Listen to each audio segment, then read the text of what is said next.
Did a cabinet secretary really suggest people on Medicaid work in the fields to replace deported migrant farm workers? The Johnson Amendment is not worth the paper it's written on, but Christian nationalists still hate it. And did you know our elected lawmakers have been attending weekly Bible studies that teaches God doesn't want our government to help the poor?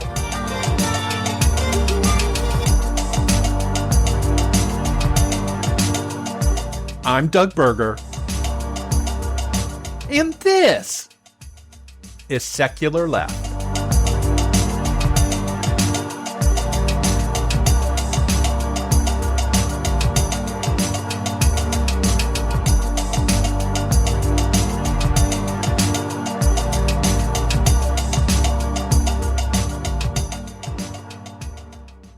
As we've all discovered in the less than 6 months since President Trump took office, the people that he hires to do their jobs, the day-to-day jobs, the agency heads and cabinet secretaries, are idiots. They're morons. They don't know what the hell they're doing. And that's, of course, that's all by design, because the number one priority for anybody that works in the Donald Trump White House is to be subservient to Donald Trump or one of his minions like Steve Miller or whoever. Anyway, so, it's getting hard to watch the news as we go on because these people are such idiots. And then there was another one. The Agricultural Secretary Brooke Rollins gave a press conference, or was part of a press conference in Washington, D.C. The other day. I think it was on Tuesday, July the 8th. And she was asked about mass deportations and amnesties within the farming industry. One of the areas has not been hit very hard yet is the agricultural industry that uses a lot of migrant workers, both documented and undocumented, to pick berries and nuts and vegetables, those kinds of commodities that machines can't do because they'll damage them and then they'll look weird and then they can't sell them. So they have to be picked by hand. And that's when they use farm workers. So she was asked about mass deportations and amnesties in the farming industry. And so I want you to hear, I can describe what she says, but you really need to hear it. You actually need to hear her say this. So I'm going to play this clip, and it's real brief, and then I'll talk about it. There's been a lot of noise in the last few days and a lot of questions about where the president stands in his vision for farm labor. The first thing I'll say is the president has been unequivocal that there will be no amnesty. And I think that's very, very important. I and the rest of our cabinet certainly support that, effectuate that, and make sure that happens every single day. The second thing, to your question about mass deportations, the president and I have spoken about that once or twice.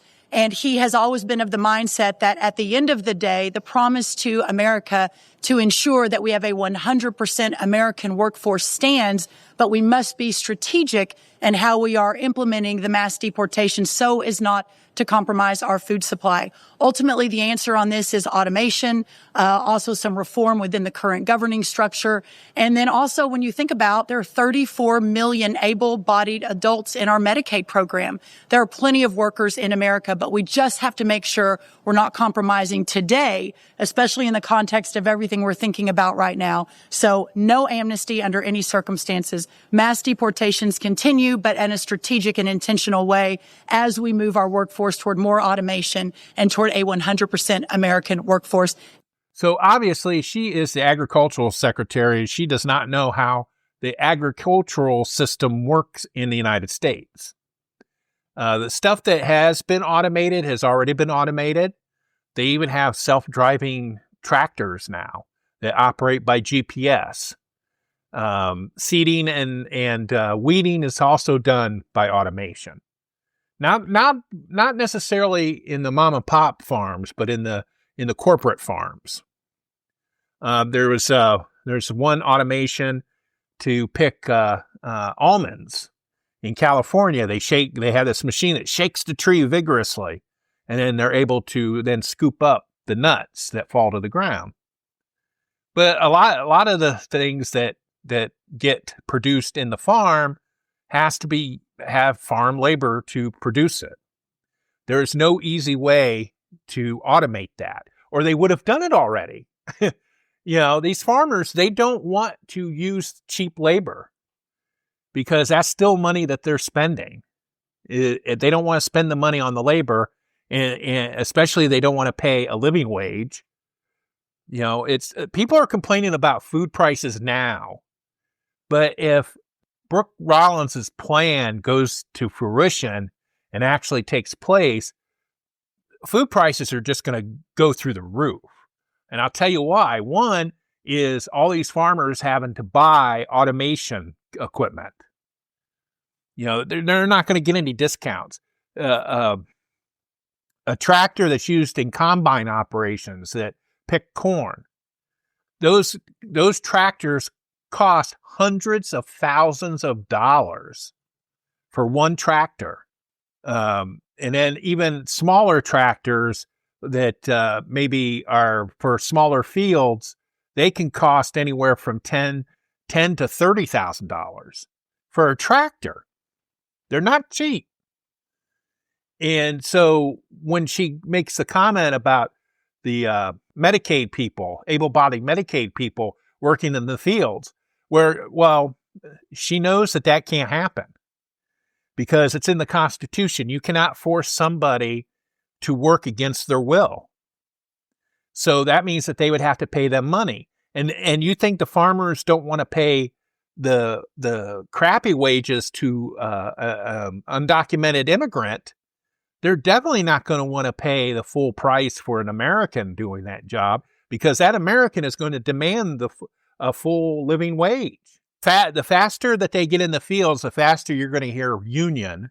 And there's already a farm workers union. And they're going to demand health care. They're going to demand a living wage.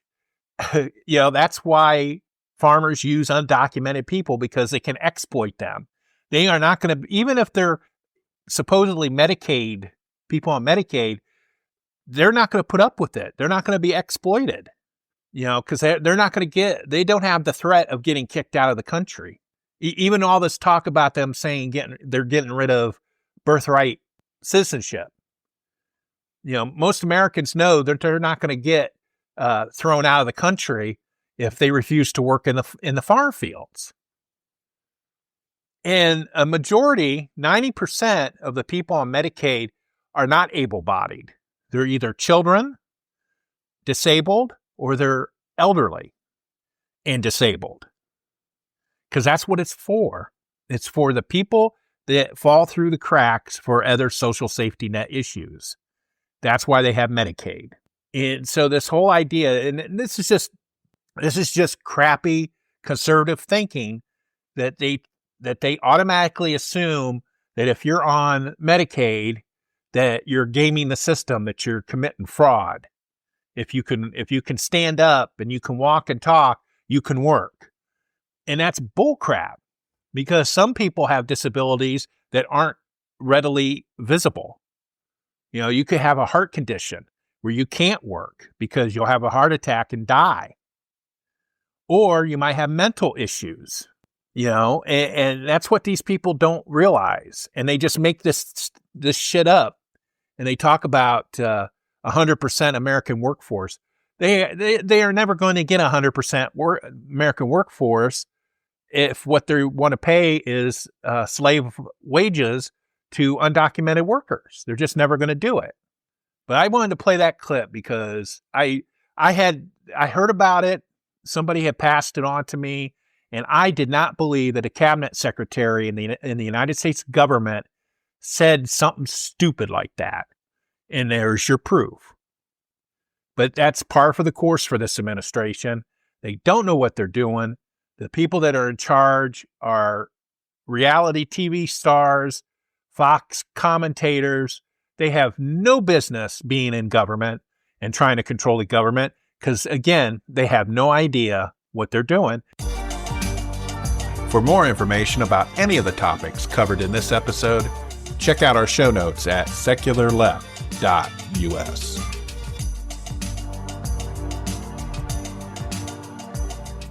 One of the long-time battles in the war and separation of church and state waged by the right-wingers, the Christian zealots, is over the Johnson Amendment.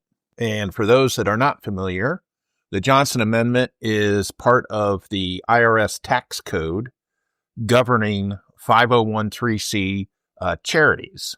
These are the groups that get tax exemptions. Churches and religious groups are under that. And one of the stipulations for getting a tax exemption from the IRS is that a 501(c) recognized group is not allowed to endorse candidates or intervene in political campaigns. Now, naturally, that seems reasonable, right? You get a tax exemption from the federal government, then you should not use that in order to influence government. I am part of a 501(c) group, and one of the things that we do is we do issue campaigning. We can talk about and lobby for issues, particular issues. There are still dollar amounts, or not dollar amounts, but percentages of resources that we're allowed to give to that.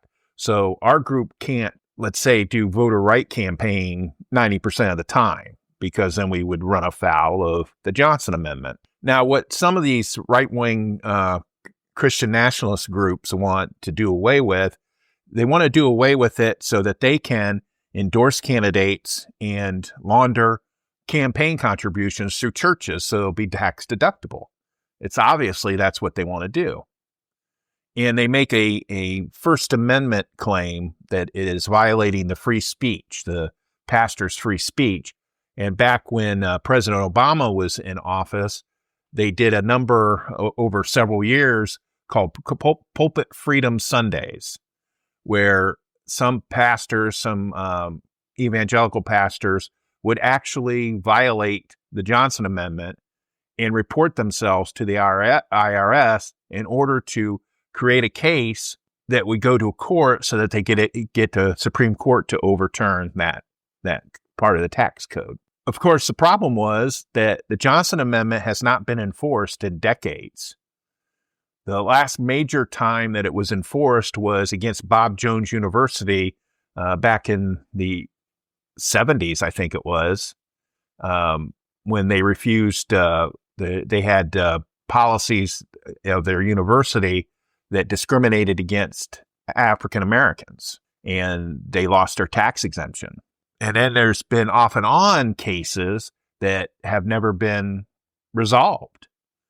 I know for a fact that during a recent state election, I reported a local church near me because they were having a campaign event for a candidate, and I never even got a response back from the IRS. Now, the IRS claims that they just don't have enough people to do that, and the priority is less. Their priority at the time, not so much now, their priority at the time was, like white-collar crimes and tax evasions and things like that.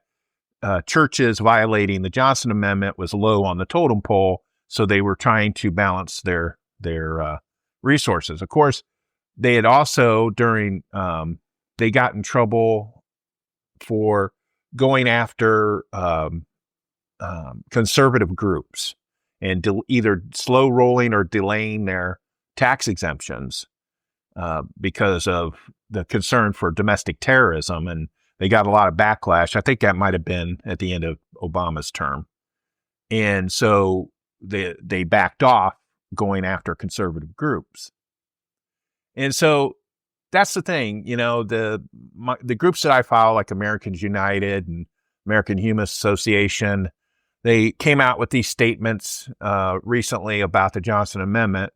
And the reason why was that in a court filing, in a lawsuit, the current IRS, the Trump IRS, said that they said it was okay for pastors to tell their parishioners who to vote for as long as they did it as a sermon or in their usual communications, the church communications. And now, if that was all that we had to worry about, I don't see a problem with it. That sounds like a reasonable carve out, because there are some free speech claims that kind of are valid in that regard. I don't think that the government should tell a pastor what he can and can't say, obviously, just like they shouldn't tell anybody else what to say. But the problem that I see is the coordination. You're going to have these right-wing mostly Republicans are going to be partnering with these mega churches, and they're going to launder huge amounts of money to particular candidates. They're going to endorse particular candidates. And it's just going to make the church or people associated with that church just all nice and oily and sticky for getting involved with that stuff. And so I think it's bad for the churches. The other thing that's bad about this carve out that the IRS recently did, was that it only affects churches.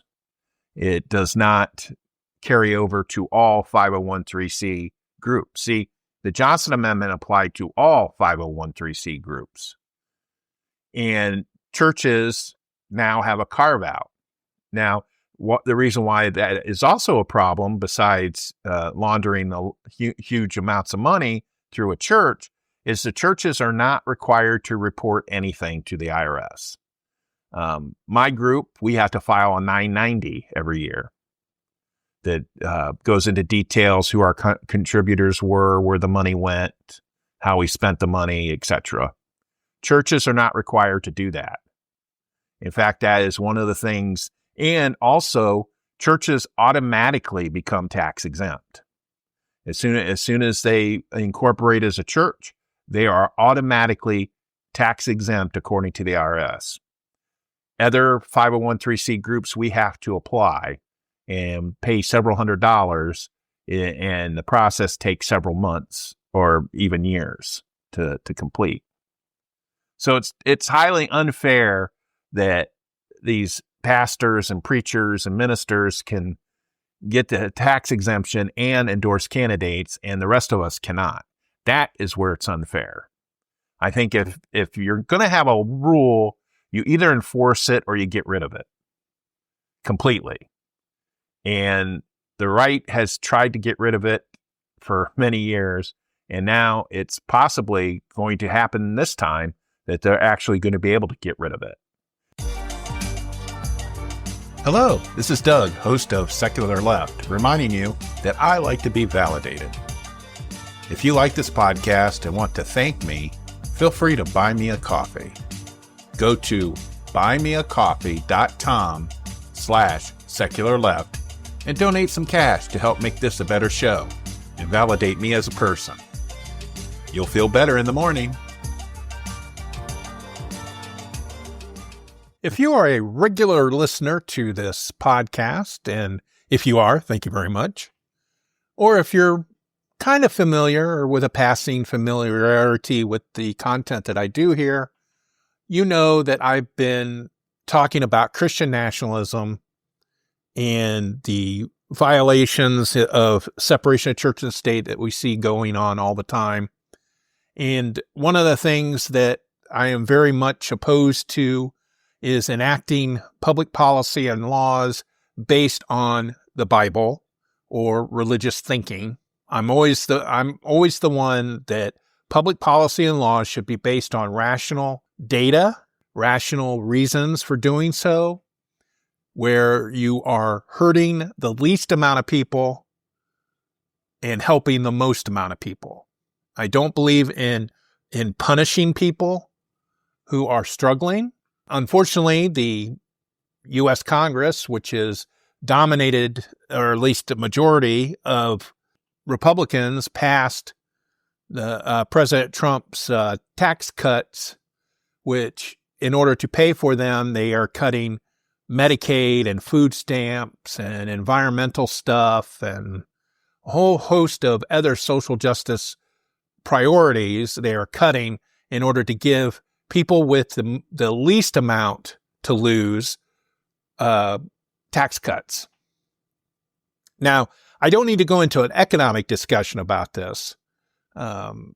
There's been studies done over the last 50 years that show that no tax cut bill passed in Congress has ever generated jobs or revenue.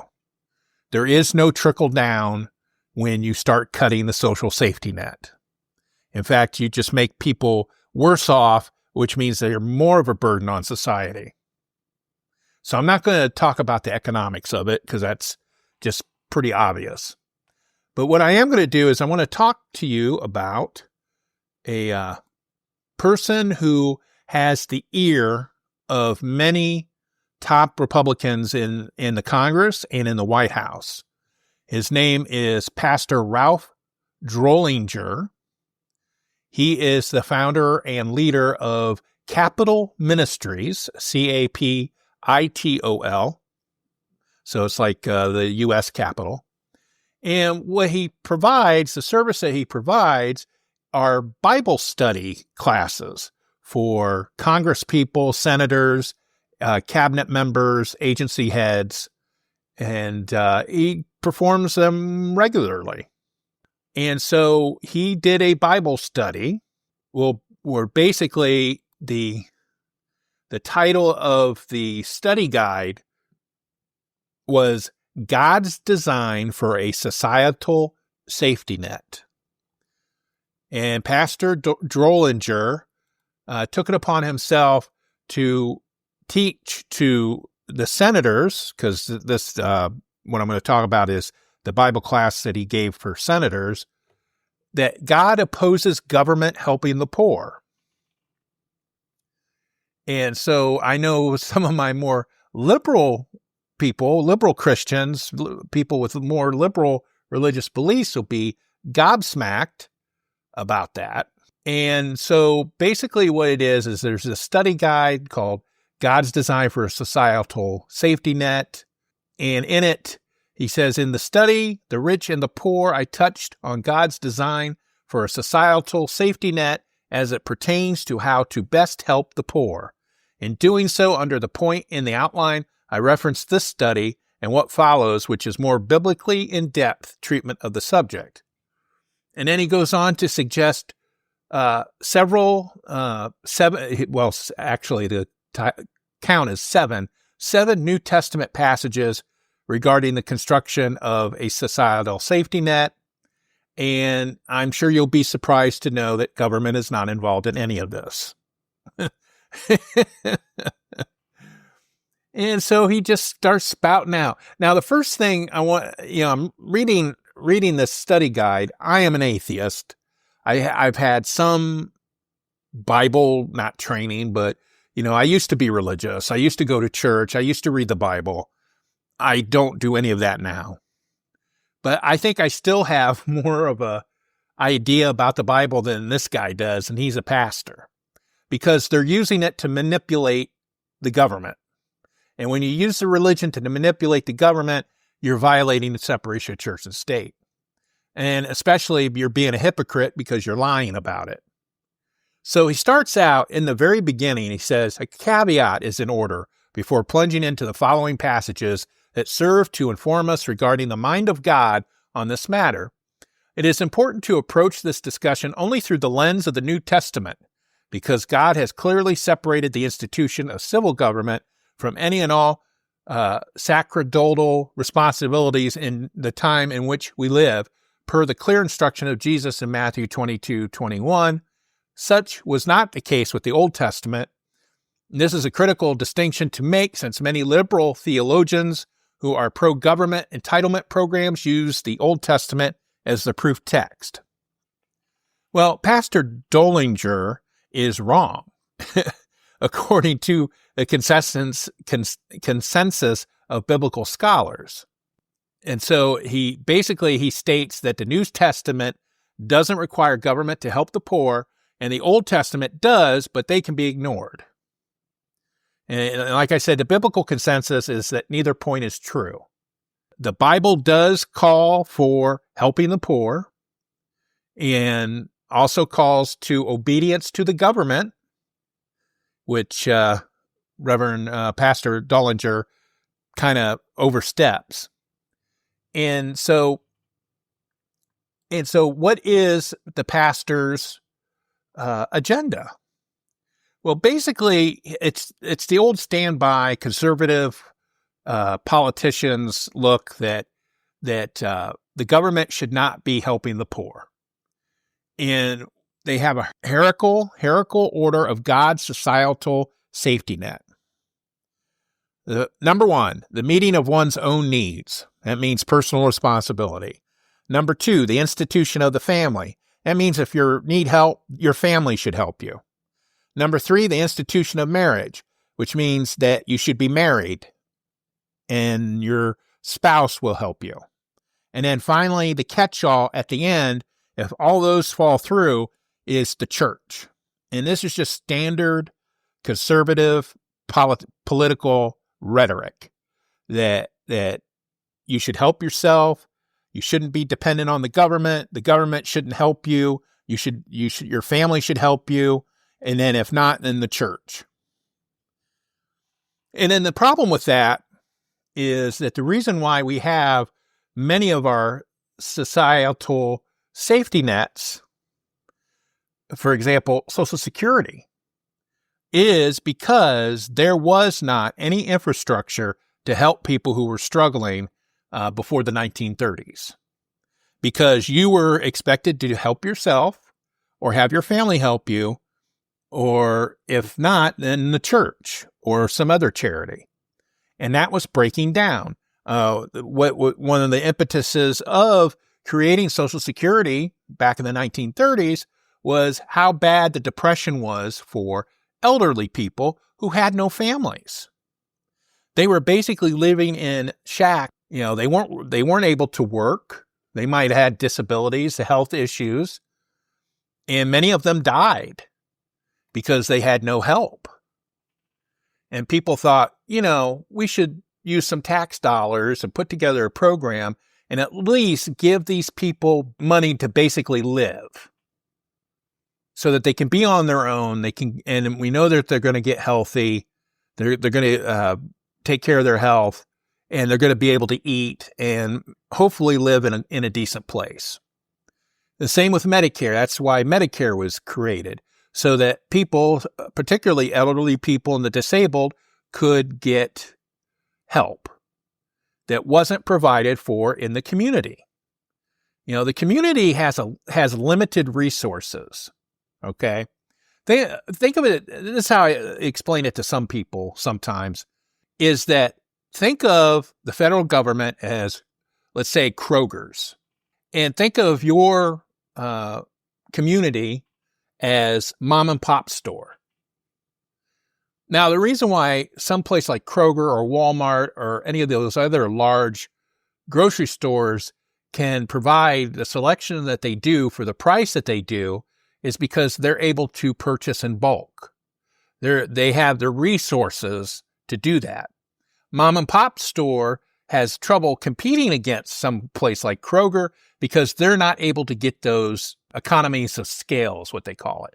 So what the federal government does is in providing the social safety net is it's an economy of scale, so that you can spend a few $billion and help hundreds of people, millions of people. I know in Ohio, if the Medicaid cuts take place, roughly 500,000 people probably will lose their health insurance. And that is to give Jeff Bezos of Amazon a tax cut.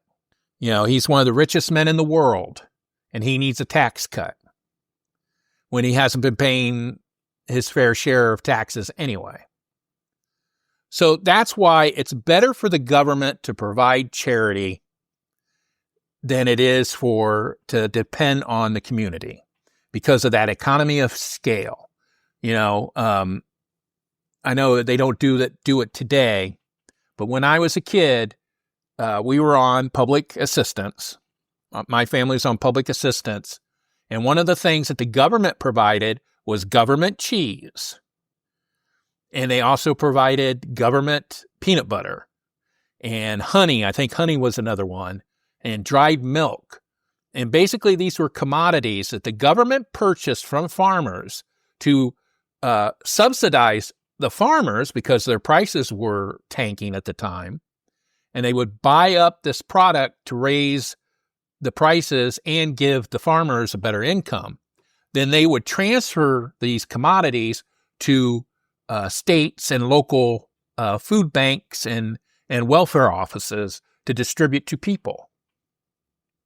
So we would show up. I think when I was a kid, we used to go to the Salvation Army in Findlay and have to stand in line, and we had to prove that we were poor. We had to show our how much we were making, or I think they even had, some people had a card.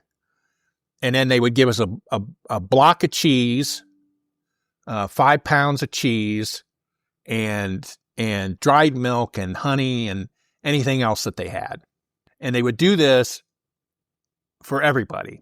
Now that's the economy of scale. A local community could not do that. You know, if you check some of these churches where they have food banks, this is food that's being donated. That means their parishioners are buying it, and then they're taking it and donating it to the church. So that they're limited. There's only a limited number of parishioners that could do that. A federal government could supply that food bank with a semi-truck. Anyway, I kind of went off on a little tangent there, but what I was trying to do was talk about this Pastor Drollinger in D.C., and he does this thing. Well, this guy on Substack, his name is Jonathan Larson, did a whole article about it. I encourage you, I got the link to it in the show notes. And the title for his article is Tuesday's Senate Bible Lesson, God Opposes Government Helping the Poor. And it details this study guide. You can download it. And then he also goes and counters a lot of the stuff that this guy says. And a lot of it is stuff that's been refuted for years. The main thing where he's talked about that Drollinger's proof that God created man to work, Drollinger writes in his June 27th guide, quote, the biblical pattern is for a person to work hard. Genesis 2:15 states the concept that hard work has always been his intent for those whom he created in his image.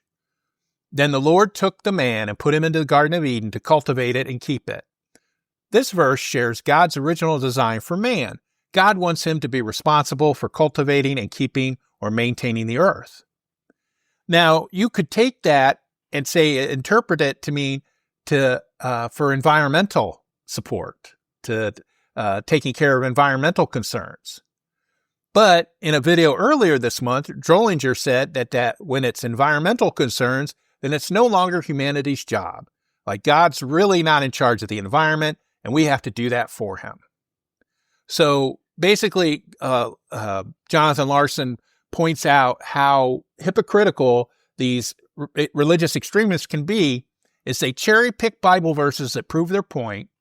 Then when you say, well, if you interpret it this way, it means this, then they say, no, that's not true. They just dismiss it. So what I wanted to do is I wanted to play a clip. This isn't from this study thing, but it is Drollinger talking about what he teaches these political people. It says it's from the Right Wing Watch from back in March. It says Pastor Ralph Drollinger is leading right-wing Bible studies on Capitol Hill. And in this clip, he talks about, I think it's 4 categories of the devil. I think he's talking about that he's railing against when he does these Bible studies. And I want you to take particular note of the first category that he mentions. So here's the clip. Oh, and I should also inform you that it may include dehumanizing rhetoric, calls for discrimination or violence, misinformation, or other harmful language. it's basically bigoted language, and it is not our words. It is Pastor Ralph Drollinger, and I have a link to the video in the show notes. But I just want to warn you, you might want to skip over if you don't want to hear him talking, because this is just wild. And then we'll come back. I'll be teaching this study to the Senate members on Tuesday morning. I have about 15 Senate members in our Bible study. And then on Wednesday morning, I'll be teaching it to the White House cabinet. Our first study back, we had 14 cabinet members and 10 different governors zooming in for that Bible study. And then on Thursday morning, I teach the House member Bible study. So this is what they can download, is what are the schemes of the devil. And I can think of 4 broad categories. One of the schemes of the devil is, in a broad sense, under the category 1 of 4 of secular humanism. And that would include like the battle for same-sex marriage, homosexuality, gender neutrality, abortion, the women's lib movement, the new woke morality. These are all secular humanistic, I'll say cauterized consciences approach to what's right and wrong in culture, which goes against what we know from Romans 1 in our own unaffected conscience that God gives us. And then the second category would be false religions. Another scheme of the devil is not just secular humanism, but false religions like a work-based Christianity, where certain, we'll call them churches, quote unquote, teach that it's not just by faith alone in Christ alone, by his grace alone. You have to add your own personal works in order to be saved. Well, once you get into that, you're running cross-grain to what Paul said to the church at Galatia, which was affected by the Judaizers who were preaching Christ plus Old Testament 10 Commandments type stuff in order to be saved. And then Paul reasons in Galatians that the law has only been a tutor from the start to lead us to Christ. It shows us our bankruptcy. It was never intended to save us. Another false religion would be Islam, where you've got to give your life for God's approval, whether biblical Christianity is where God gives his life to you. Islam's just the opposite, and it's a rank religion that spreads itself by the sword.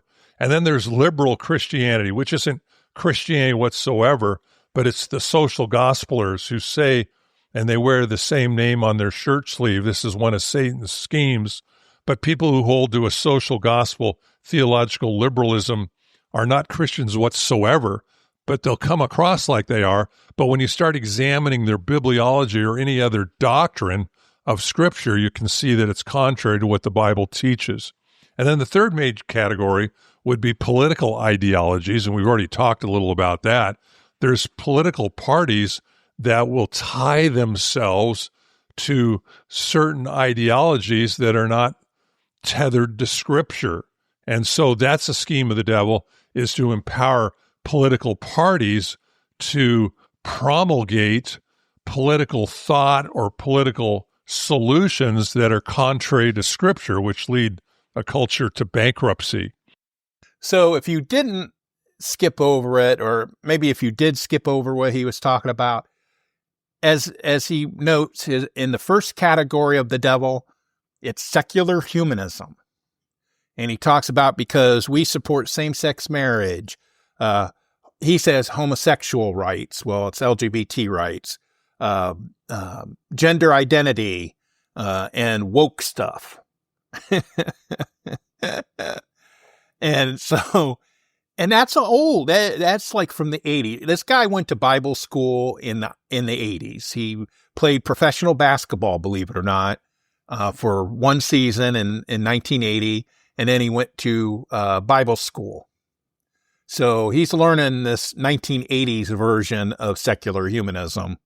I mean, we support all that stuff, but to call us out as being evil and a work of the devil, that is so 1980s. Now, the other thing I wanted to point out about this is this Capitol Ministries just isn't in D.C.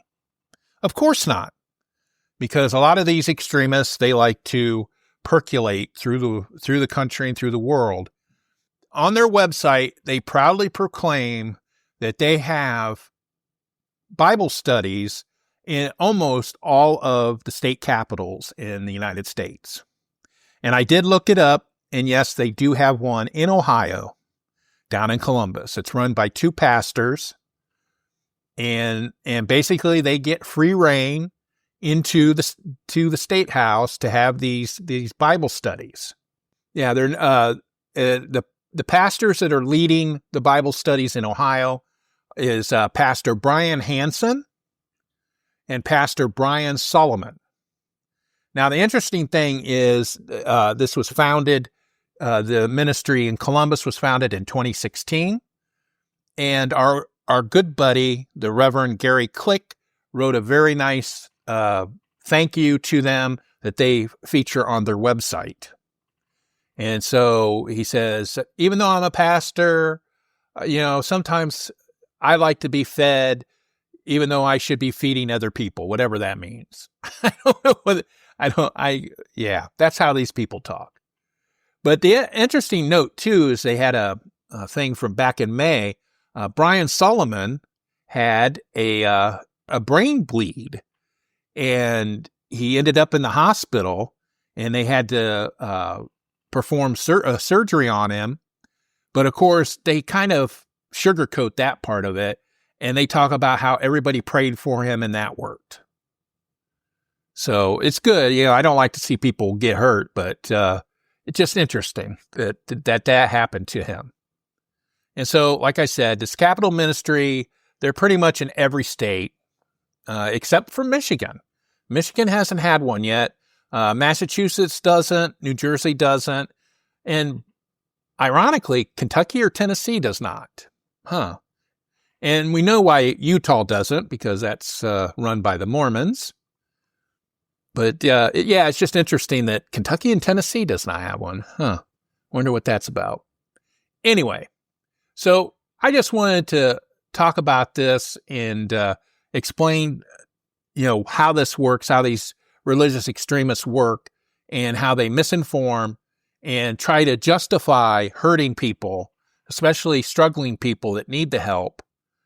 Because just think of it, who decides if somebody is lazy and won't work, so they shouldn't eat? Because that's one of the Bible quotes that they say. The biblical people that I read that talked about it said that it could mean the idle rich, because they don't work.